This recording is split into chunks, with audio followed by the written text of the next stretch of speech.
Chapter 1151 opens up with an eye-catching cover. Yamato participating in a sumo tournament in Hakumai. Interestingly, he tosses Yokozuna Tsukume, Unashima's older brother, out of the ring, suggesting his journey of self-discovery isn't over yet. Back in the main story, Imu has turned the once-proud giant warrior pirates into demons. Kashi desperately pleads with his former comrades, Dory and Brogy, to come back to their senses, reminding them that Elder Ja Rule is the oldest warrior in the world, a living legend, and they have always looked up to him. Despite being transformed, Brogy agreed with his crewmate. Brogy, now a demon with one severed arm, argues that the greatest warrior once idolized is just a broken old man now, so it's up to them to cut him down. Dory added that once that's done, they will rule Elbaf as their kings, rejecting both gods and idols. Only strength will matter in the coming age of war. Kashi is horrified. Another giant told him that his friends are not the same people anymore. The transformation has taken root in their very souls. As the demon giants got closer, a ring of flames encircled Tall Man 2,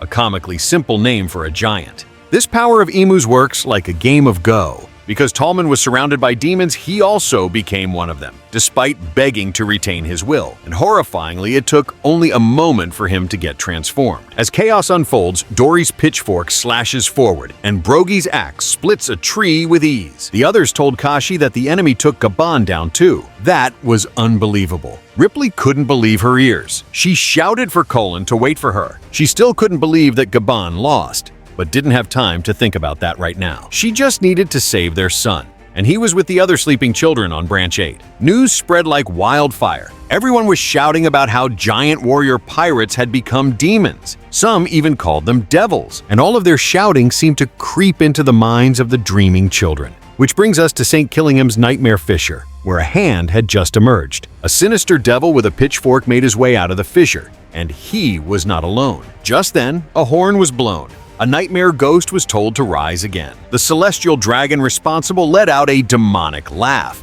He commanded all of the fallen nightmares to rise again. St. Killingham decided not to hold back, now that Lord Imu was among them. In his hybrid form, he told his dream demons to rampage as much as possible, because it was they who had brought this upon them. Elsewhere, Nami and Jinbei are overwhelmed by the rising number of monsters. Usopp shouted after his masters. He tried to remind them that this is their homeland. He begged them to look around. Meanwhile, the parents of the kidnapped children managed to retreat, watching their kids helplessly. They could totally see how even Saul had been beaten. Protective barriers of monsters and invisible thorns had surrounded the children. Elder Ja Rule's great-granddaughter cried out for her child, while Ben's mother was furious. She promised to save her boy. Meanwhile, St. Summers asked his liege how far they should take their conquest. St. Killingham reported that the board is already painted in their color. The strongest warriors have been subdued, and the rest are just pieces to be flipped. St. Killingham mentioned that the nightmares abound are made of pure malice. If they are allowed to rage, they will eventually destroy themselves. Imu commanded them to continue until it breaks. They didn't know what their lord was talking about. Imu was referring to the spirit of Elbath. If Elbath late King Harold hadn't ruined their plans long ago, the land of giants would have been under Imu's control long ago. We're then taken back a few minutes as Chopper and Gaban plummet into the realm of the dead. Chopper ended up jumping without even realizing what he was doing. He knew he needed to stay calm in order to save Gaban. He rushed down even faster. Then he activated guard point just before they hit the ground. Meanwhile, Loki refused to tell Haruden what really happened in the past unless he got on his knees and begged. Instead, Haruden cursed Loki for killing his father. Loki retorts, that man was his father too. Just when their conversation was about to heat up, Luffy shouted that Chopper just fell down. The others also heard a noise, but were not sure about it. Sanji figured something serious must have happened if they fell all the way from the Sun Realm. Zoro was ready to head out and find them immediately. Loki said he'd do Gerd and Goldberg a favor, like taking someone's head or bringing back treasure. Goldberg had something he wanted, but Gerd yelled that she wouldn't free Loki. Loki sighed, saying she didn't need to be so serious, a typical thing for a trickster to say. Just then, Loki's snail rang. Mosa greeted his pal, but a flustered Loki tried to tell him that now wasn't a good time. Even so, Mosa promised to be quick.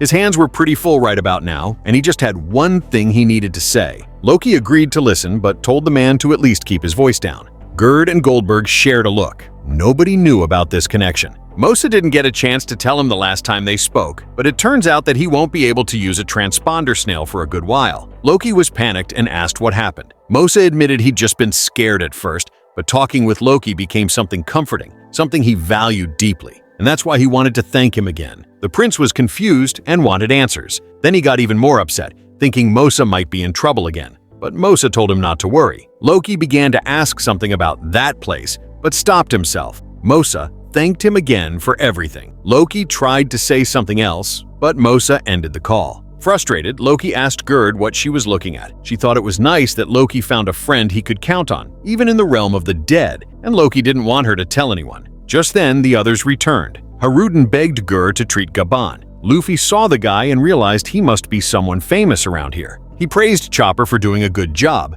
which made the little guy a bit annoyed. Then Luffy found out who Gaban really was, a former member of the Pirate King's crew. Along with Luffy's master, he was one of the Pirate King's wings. They explained he was probably the third strongest in the crew. Since Gaban was such a big-shot pirate, Zoro could understand why he was so tough. Then, to everyone's surprise, Gaban started moving. It looked like he was trying to say something. He raised two shaky fingers to show them he was actually the second strongest. He couldn't let that be forgotten. It was good to see he was still conscious, but it made them wonder, what could have done this to someone like him? Chopper then reminded everyone about the real situation. Things were terrible up above, and they needed help.